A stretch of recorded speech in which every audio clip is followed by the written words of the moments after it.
Hello दोस्तों, Rahul classes में आपका स्वागत है। आज हम आपको पढ़ाएंगे भौत की कक्षा 12 का फर्स्ट चैप्टर का पार्ट क्रांतिक कोड पढ़ाएंगे। क्रांतिक कोड के बारे में आज हम जानेंगे। ये पार्ट 3 है। इसमें हम क्रांतिक कोड के बारे में जानेंगे। क्रांतिक कोड किसे कहते हैं, ये क्या चीज होता है, इसके बारे में जानेंगे। जैसे सघन माध्यम में बना हुआ आपतन कोण जिसके संगत विरल माध्यम में बने अपवर्तन कोण का मान 90 डिग्री होता है, ऐसे आपतन कोण को क्रांतिक कोण कहते हैं। इसे सी से प्रदर्शित करते हैं। आपको डिफिनेशन लिखिए, आप स्क्रीनशॉट ले सकते हैं और फिर आगे हम आपको समझाते हैं कि क्रांतिक कोण कहते किसे हैं। ठीक है दोस्तों, हम आपको समझा रहे हैं। जब कोई प्रकाश किरण ऐसे आ जाए, सपोज दैट हम आपको यहां समझा रहे हैं, ऐसी कंडीशन हो, ऊपर सघन माध्यम हो और नीचे विरल माध्यम हो,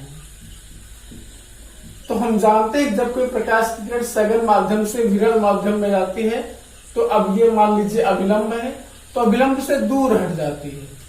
इस किरण को हम इतना अधिक नीचे से डालें, जैसे जैसे इस किरण को हम नीचे लेके आएंगे ये किरण ऊपर की ओर बढ़ती जाएगी। एक ऐसी कंडीशन आ जाएगी जब हम किरण को यहां से डालेंगे और ये किरण यहां से निकलेगी, तब इसे हम क्रांतिक कोण बोलेंगे। ठीक है दोस्तों, अब देख लीजिए, जैसे कि हमने इसी किरण को लिया, ऐसे लिया, ये सघन माध्यम है ऊपर वाला और नीचे विरल माध्यम है, नीचे विरल माध्यम है। यहां से कोई किरण हमने डाली और ये इतना ज्यादा विलंब से दूर हट गई कि ये सीधे चली गई, ये कोण 90 डिग्री का बन गया, तो इसे हम क्या बोलेंगे, क्रांतिक कोण। यही चीज है। देखो, आपतन कोण सी है और अपवर्तन कोण 90 डिग्री है। ये मतलब प्रकाश की किरण आई और सघन माध्यम ऊपर वाला सघन माध्यम है और नीचे विरल माध्यम है। जब कोई प्रकाश की किरण सघन माध्यम से विरल माध्यम में जाती है तो अभिलंब से दूर हट जाती है, ऐसा हमने आपको नियम बताया था। जब ये प्रकाश की किरण को जैसे जैसे हम नीचे लेके आएंगे और ये किरण अब सीधा ऊपर को जाएगी और एक ऐसा निश्चित समय आ जाएगा जब ये किरण 90 डिग्री पे चली जाएगी। इसी को हम क्रांतिक कोण, जो आपतन कोण होगा उसी को हम क्रांतिक कोण बोलेंगे। आप समझ गए होंगे। एक बार आप फिर से डिफिनेशन समझ लीजिए। सघन माध्यम में बना वह आपतन कोण जिसके संगत विरल माध्यम में बने अपवर्तन कोण का मान 90 डिग्री होता है, ऐसे आपतन कोण को क्रांतिक कोण कहते हैं। इसे सी से प्रदर्शित करते हैं। अब हम आपको स्नेल का नियम पढ़ाए थे। स्नेल का नियम हाई स्कूल में भी था। स्नेल के नियम से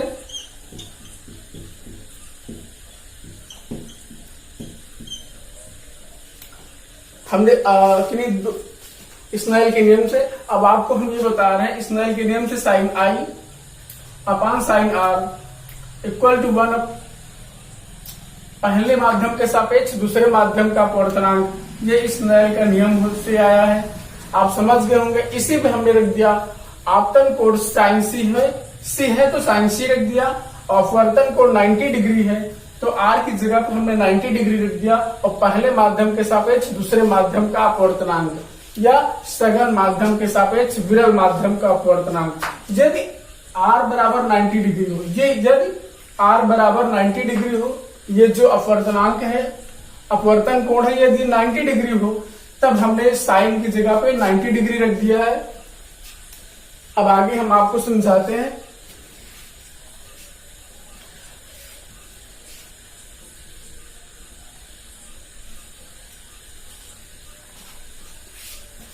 सभी दोस्तों से अनुरोध है कि आप लोग स्क्रीनशॉट ले लिया करिए या आप साथ में नोट करते हुए चलिए, क्योंकि व्हाइट बोर्ड है। इसमें हम पूरा डेरिवेशन किसी भी चीज को एक बार में पूरा नहीं बता सकते हैं, थोड़ा थोड़ा करके बताएंगे और मिटाते जाएंगे, क्योंकि प्रॉब्लम है कि व्हाइट बोर्ड काफी छोटा है, थोड़ा कष्ट करना पड़ेगा। कष्ट के लिए हमें खेद है मित्रों। अब आइए आगे समझते हैं। साइन सी अपान साइन 90 बराबर पहले माध्यम के सापेक्ष दूसरे माध्यम का अपवर्तनांक यदि r बराबर 90 डिग्री हो, यदि ये 90 डिग्री हो तब यहाँ पे साइन साइन सी अपान साइन 90 का मान 1 होता है। 1 बराबर पहले माध्यम के सापेक्ष दूसरे माध्यम का अपवर्तनांक। ठीक, ये समझ में आ गया होगा दोस्तों। अब इसके नीचे 1 बना के मल्टीप्लाई कर लो। 1 एंड पहले माध्यम के सापेक्ष दूसरे माध्यम का अपवर्तनांक बराबर 1 अपान साइन सी होगा। ये आ गया होगा, ये समझ में आ गया होगा कि कैसे होगा।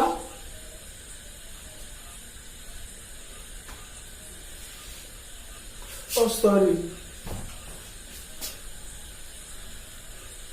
ये इतना आ गया है। अब हम आपको बताते हैं कि कैसे, मतलब कि उत्क्रमणीयता के नियम से, उत्क्रमणीयता का नियम होता है 1 पहले माध्यम के सापेक्ष दूसरे माध्यम का अपवर्तनांक बराबर 1 अपान दूसरे माध्यम के सापेक्ष पहले माध्यम का अपवर्तनांक। ये थोड़ा नीचे लिखा जाता है, ये उत्क्रमणीयता का नियम है, इसी से हम आगे करेंगे। अब हम इसको मिटा दे रहे हैं।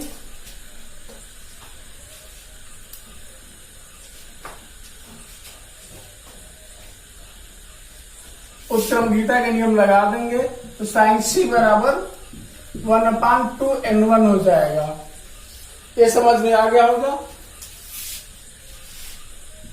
ये थोड़ा नीचे लिखा जाता है, साइन सी बराबर 1 अपान दूसरे माध्यम के सापेक्ष पहले माध्यम का अपवर्तनांक, इतना आ गया होगा। यदि हम इसको इधर कर दें, दूसरे माध्यम के सापेक्ष पहले माध्यम का अपवर्तनांक बराबर 1 अपान साइन सी हो जाएगा। ये समझ में आ गया होगा। इस प्रकार क्रांतिक कोण की ज्या का व्युत्क्रम विरल माध्यम के सापेक्ष सघन माध्यम के अपवर्तन के बराबर होता है। अब इतना आ गया, इसके आगे हम लिख लेते हैं कि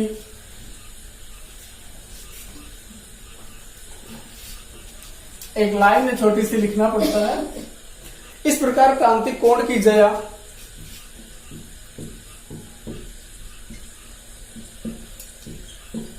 इस प्रकार क्रांतिक कोण की ज्या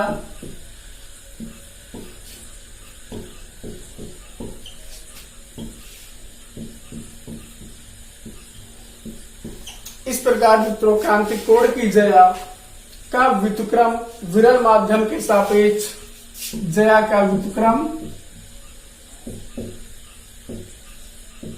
विरल माध्यम के सापेक्ष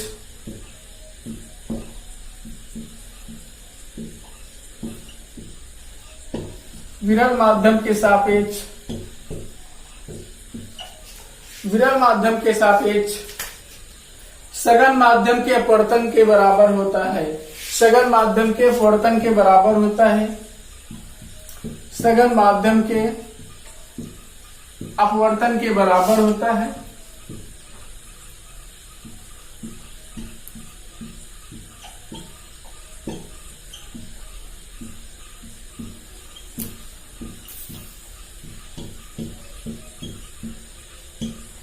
अगर अभी भी आपको क्रांतिक कोण समझ में नहीं आया हो तो मैं फिर से समझा रहा हूं, एक बार ध्यान से देखिए। इसको आप नोट कर लीजिए पहले, फिर हम आपको और अच्छे तरीके से समझाते हैं। इसको नोट कर लिए होंगे, हम आशा करते हैं मित्रों।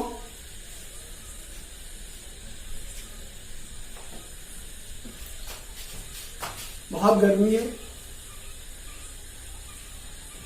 दोस्तों। जैसे कि हमने आपको बताया था, जब कोई प्रकाश की किरण सघन माध्यम से विरल माध्यम में जाती है तो अभिलंब से दूर हट जाती है। ये कोई सघन माध्यम है, ये सघन माध्यम है, ये विरल माध्यम है।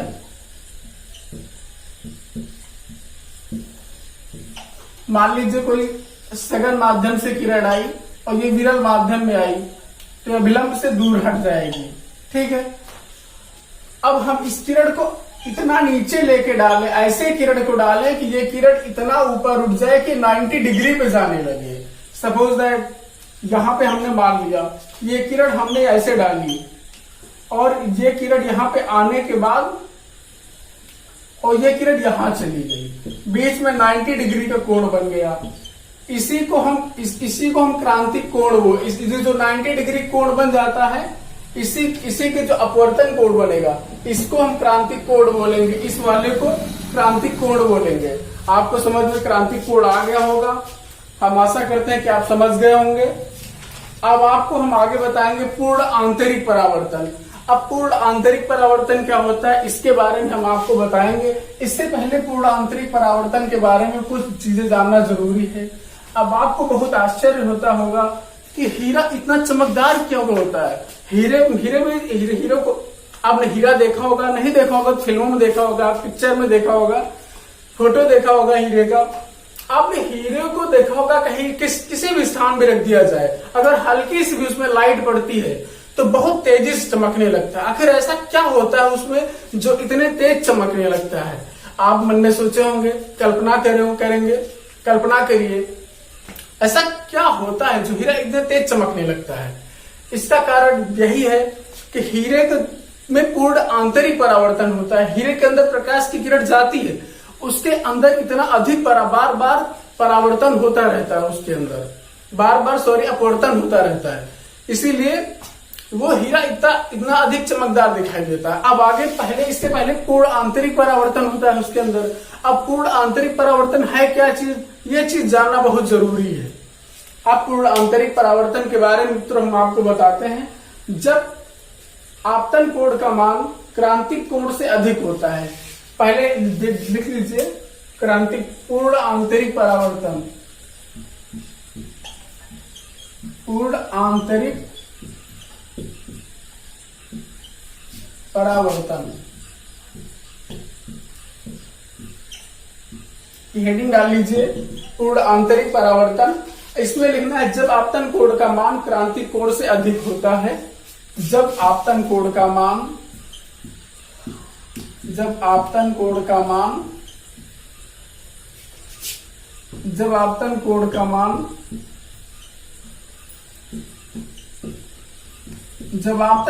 मान मित्रों क्रांतिक कोण से अधिक होता है, क्रांतिक कोण से अधिक होता है,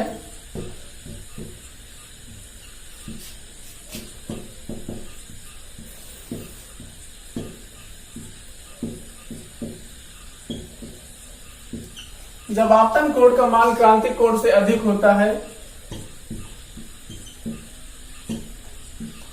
तो प्रकाश की किरणें दूसरे माध्यम में न जाकर पुनः उसी माध्यम में वापस लौट आती हैं। जब आपतन कोण का मान क्रांतिक कोण से अधिक होता है तो प्रकाश की किरणें दूसरे माध्यम में न जाकर उसी माध्यम में वापस लौट आती हैं। जब आपतन कोण का मान क्रांतिक कोण से अधिक होता है तब प्रकाश की किरणें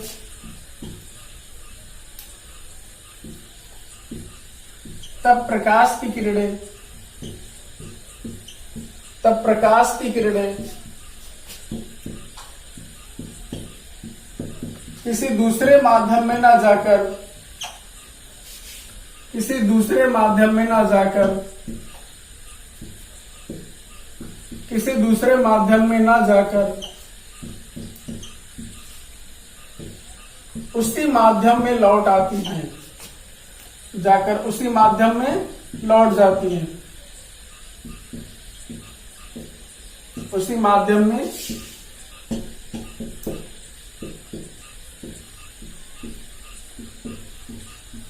उसी माध्यम में लौट जाती है।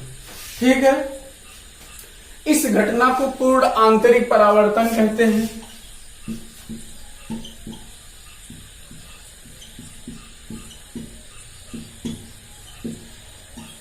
इस घटना को पूर्ण आंतरिक परावर्तन कहते हैं।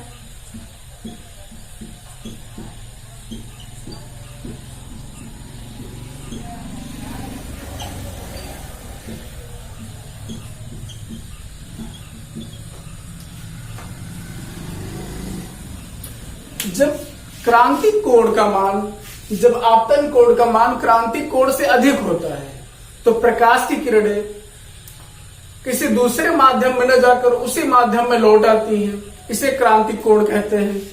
अब ये आपको डिफिनीशन आप लिख लीजिए, फिर इसको मैं विधिवत समझाऊं तभी आपके समझ में आएगा। दोस्तों, इसे आप नोट कर लीजिए। ये है क्या चीज है, अभी इसके बारे में हम बेहतर तरीके से समझाएंगे, आपको पूरा समझ में आ जाएगा।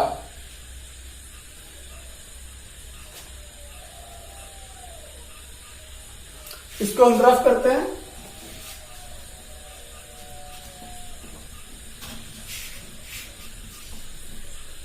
हम इसको बनाते हैं, फिगर बना रहे हैं। इसमें I is greater than C, मतलब आपतन कोण का मान क्रांतिक कोण से अधिक होना चाहिए। आपतन का कोण का मान क्रांतिक कोण से अधिक होना चाहिए। इसलिए ऊपर वाला माध्यम सघन माध्यम है, ये सघन माध्यम है, और नीचे वाला विरल माध्यम है। विरल मतलब नीचे वायु चाहे मान सकते हो, ऊपर कांच मान सकते हो, ठीक है। ऊपर मतलब ऊपर वाला जो है सघन माध्यम है और नीचे वाला विरल माध्यम है, ठीक। इसमें जैसे कोई प्रकाश की किरण आई, हम मान लीजिए यहां से इसको बाद में लिख देंगे, यहां पे प्रकाश की किरण आई, ये समझ में आ गया होगा, और ये नीचे ना जाकर इस सघन माध्यम में ही लौट जाए, जिस माध्यम से आए उसी माध्यम में लौट जाए। ये कंडीशन क्या होगी, जब I is greater than C, जब आपतन कोण का मान क्रांतिक कोण के मान से अधिक होगा, तभी ये पूर्ण आंतरिक परावर्तन होगा। और पूर्ण आंतरिक परावर्तन के उदाहरण जैसे जल में वायु का बुलबुला चमकना, आपने देखा होगा कि जल में वायु का बुलबुला चमका करता है। आप और देखे होंगे पेपर वेट में वायु के बुलबुले का चमकना, हीरे का चमकना, ये सब पूर्ण आंतरिक परावर्तन के उदाहरण है मित्रों। इसके दो शर्तें होती हैं, प्रकाश सदोष सघन माध्यम से विरल माध्यम में जाना चाहिए। इसकी शर्तें लिख लीजिए, इसकी दो शर्तें हैं।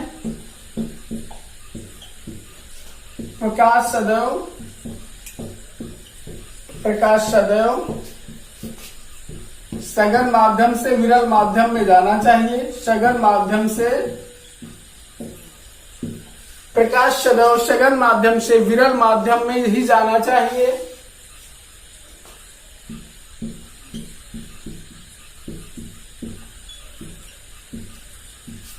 सघन माध्यम से विरल माध्यम में जाना चाहिए।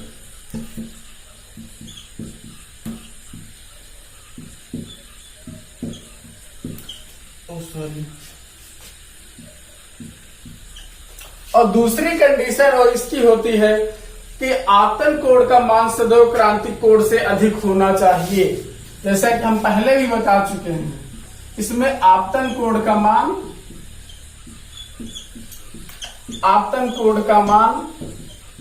सदैव क्रांतिक कोण से अधिक होना चाहिए। क्रांतिक कोण से अधिक होना चाहिए।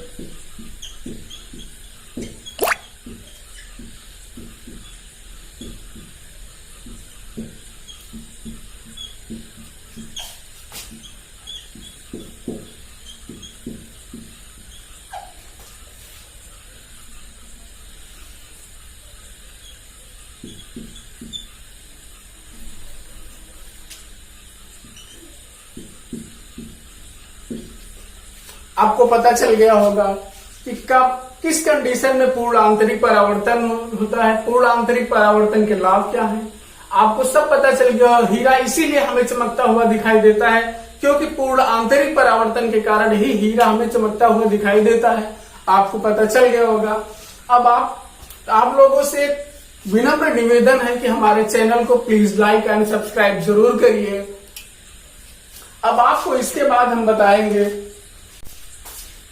हेलो दोस्तों, समांतर पारदर्शी माध्यमों के लिए प्रकाश का अपवर्तन, इसको हम जानेंगे। इसको सबसे पहले कई माध्यम बना लेते हैं। जैसे वायु हो गया, जल हो गया, कांच हो गया और वायु हो गया, ये भी पहला होगा। सबसे पहले किरण वायु में आ रही है। हमने आपको रूल बताया था, जब कोई प्रकाश की किरण सघन माध्यम से विरल माध्यम में जाती है तो अभिलंब की ओर, अभिलंब से दूर हट जाती है। जब सघन से विरल में जाएगी तो अभिलंब से दूर हटेगी। लेकिन जब कोई प्रकाश की किरण विरल माध्यम से सघन माध्यम में जाएगी तो अभिलंब की ओर झुक जाएगी, ऐसा हमने नियम बताया था। यहाँ पर देख लियो वायु वायु होती है विरल, फिर जल सघन है, और फिर जल से ज्यादा सघन कांच है, फिर कांच फिर विरल है, वायु एकदम विरल आ गई। अब इसमें देखिए कोई प्रकाश की किरण आ रही है और अपवर्तन के पश्चात ये जल में जा रही है, जल सघन है तो अभिलंब की ओर झुक रही है, फिर यहाँ पे आई और यहाँ पर किरण आई। इसके बाद हम किरण जल में आई, जब जल में आई तो जल और कठोर, कांच में आई कांच और कठोर है तो कांच में अभिलंब की ओर और झुक गई। तो जब कांच से बाहर निकलेगी तो एकदम अभिलंब से दूर हटेगी क्योंकि वायु है। अब इसमें आपको ये समझ में आएगा ये आपतन कोण है, ये अपवर्तन कोण है।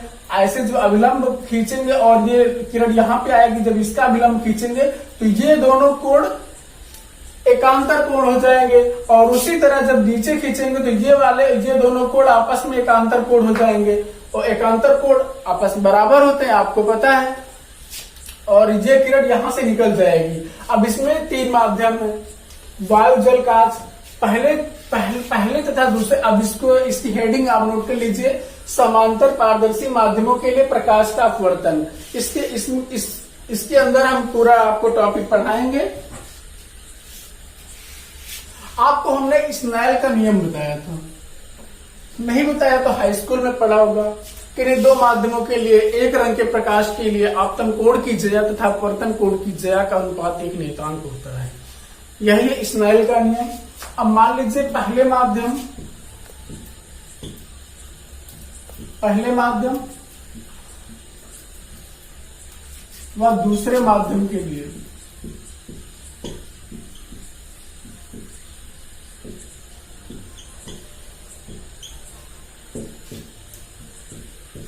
पहले माध्यम और दूसरे माध्यम के लिए हम आपको स्नेल के नियम क्या कहता है, जैसे कि ये किरण है, ये सघन माध्यम है और ये विरल माध्यम है। जहां से कोई किरण आई, ये आई बन गया, ये आर बन गया, तो इसी का अनुपात लिख दिया जाता है साइन आई अपान साइन आर बराबर पहले माध्यम के सापेक्ष दूसरे माध्यम का अपवर्तनांक। ये है स्नेल का नियम, ठीक है। अब इसी में आप देख लीजिए पहले माध्यम और दूसरे माध्यम के लिए। पहले माध्यम में वायु है, वायु को हमने पहला माध्यम माना, जल को दूसरा माना, कांच को तीसरा, वायु को फिर से पहला माध्यम माना। अब इसमें पहले तथा दूसरे माध्यम के लिए यानी इसका आपतन कोण क्या है आप देख रहे हैं, साइन आई है, साइन आई। अपवर्तन कोण क्या है, साइन R1 बराबर पहले माध्यम के सापेक्ष दूसरे माध्यम का अपवर्तनांक। ये समझ में आ गया होगा, ये क्वेश्चन नंबर फर्स्ट बन गई। अब हम आपको दूसरे तथा तीसरे माध्यम के लिए बता रहे हैं। दूसरे तथा तीसरे माध्यम के लिए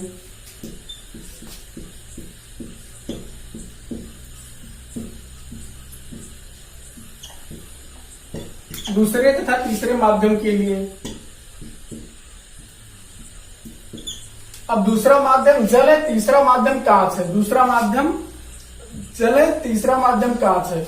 अब इसमें आपतन कोण क्या है, आपतन कोण इसमें क्या है, आपतन कोण R1 है और अपवर्तन कोण क्या है, R2 है। तो इसमें क्या हो जाएगा, sine R2 upon sine R1 upon sine R2। ये दूसरे तथा तीसरे माध्यम के लिए है, ठीक। ये क्वेश्चन नंबर सेकंड बन गया। अब नीचे जगह नहीं है, हम आपको इसको मिटा के थर्ड इक्वेशन बनाते हैं। पहले दूसरे माध्यम पे देख लिया, क्योंकि व्हाइट बोर्ड है मित्रों, इसमें पूरा डिटेल से नहीं किया जा सकता पूरा डेरिवेशन, थोड़ा थोड़ा बता के चलेंगे, आप साथ में नोट करते हुए चलिए, उसके बाद तभी आपको समझ में आएगा। अब दूसरे तथा तीसरे के लिए देख, अब तीसरे तथा पहले के लिए, तीसरे तथा पहले के लिए,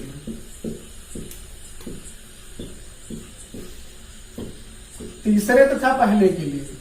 तीसरा क्या है, कांच, इसके आपतन कोण क्या है, R2 sine R2 upon sine I equal to तीसरे माध्यम के सापेक्ष पहले माध्यम का अपवर्तनांक।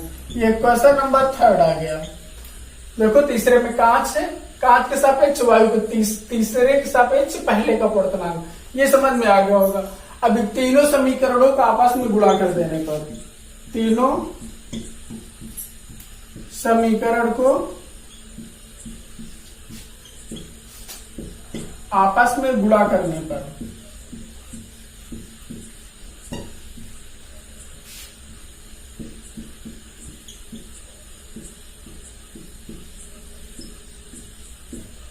ये समझ में आ गया होगा।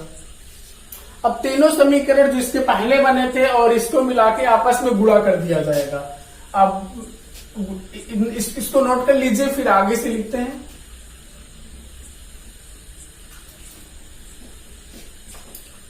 अब आप देखिए जो पहला समीकरण बना था sign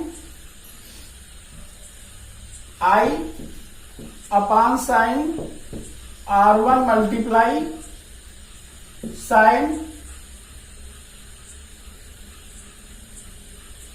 R1 upon sine R2 तथा तीसरा बना था साइन R2 अपान साइन आई। तीनों को जब गुणा कर दिया गया, इनके आगे वाले भी गुणा होंगे ना, पहले माध्यम के सापेक्ष दूसरे माध्यम का अपवर्तनांक, दूसरे माध्यम के सापेक्ष तीसरे माध्यम का अपवर्तनांक, तीसरे माध्यम के सापेक्ष पहले माध्यम का अपवर्तनांक। आगे जगह नहीं, इसलिए हमने इसके आगे इक्वल टू करके लिख दिया मित्रों। अब इनको जब गुणा होगा तो R1 से R1 कटेगा, साइन आई से साइन आई कटेगा, R2 से R2 कटेगा। ठीक, अब इसमें आप देखिए आगे, वह पहले माध्यम के सापेक्ष दूसरे माध्यम का अपवर्तनांक मल्टीप्लाई 3n1 इक्वल टू 1 आया, ये आ गया ना। अब इसमें मान लीजिए हमें इसको ज्ञात करना है, तो 2n3 इक्वल टू 1 अपान पहले माध्यम के सापेक्ष दूसरे माध्यम का अपवर्तनांक तथा तीसरे माध्यम के सापेक्ष पहले माध्यम का अपवर्तनांक। ये फार्मूला बन गया। ठीक, अब समझ में आ गया होगा। अब इसको हम आगे आपको बताते हैं। ये मान लीजिए, अब इसको थोड़ा और डिटेल से समझाते हैं। इसको आप नोट कर लीजिए, स्क्रीनशॉट ले लीजिए।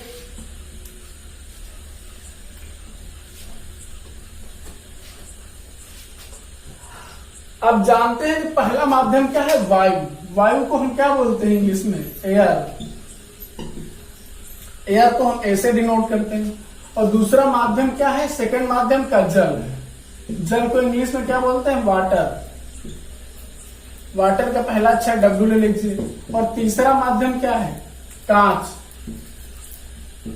कांच, कांच को क्या बोलते हैं, ग्लास। ग्लास बोलते हैं ना, ग्लास को हमने G ले लिया। ये सब इतना समझ में आ गया होगा। अब जैसे पहले 1 and 2 लिखा था, ऐसे करके लिखे थे, पहले माध्यम के सापेक्ष दूसरे माध्यम का अपवर्तनांक, तो ये कम अच्छा लग रहा था। अब पहले माध्यम की जगह वायु है तो वायु का पहला अक्षर ले लीजिए। एक की जगह पे हम लिख देंगे ऐसे AMW, दूसरे माध्यम में जल है तो ऐसे करके लिखेंगे। अब ये समझ में आ गया होगा आपको।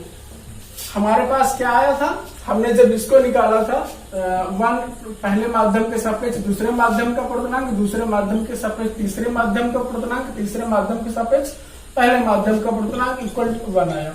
जब हमने इसको ज्ञात किया था तो आया था 2n3 equal to 1 upon 1n2 और 3n1, ऐसे आ गया था ना। अब इसकी जगह पे जहां पे दूसरा माध्यम है, तीसरा माध्यम है, पहला माध्यम में जो है वायु है तो A रखेंगे, जल है तो W रखेंगे, कांच है तो G रखेंगे। ये रख लीजिए।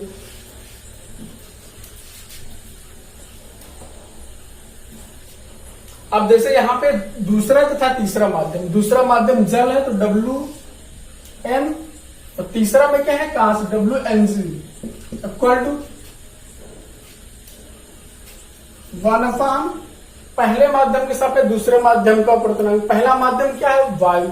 वायु को हम AM, दूसरा क्या है, वाटर, AMW मल्टीप्लाई 3n1, तीसरे तथा पहले तीसरे में क्या है, कांच, GNA। ये आ गया, इतना समझ में आ गया होगा मित्रों। इतना समझ में आ गया। अब आपको हम बताएंगे उत्क्रमणीयता के सिद्धांत से, उत्क्रमणीयता के सिद्धांत से।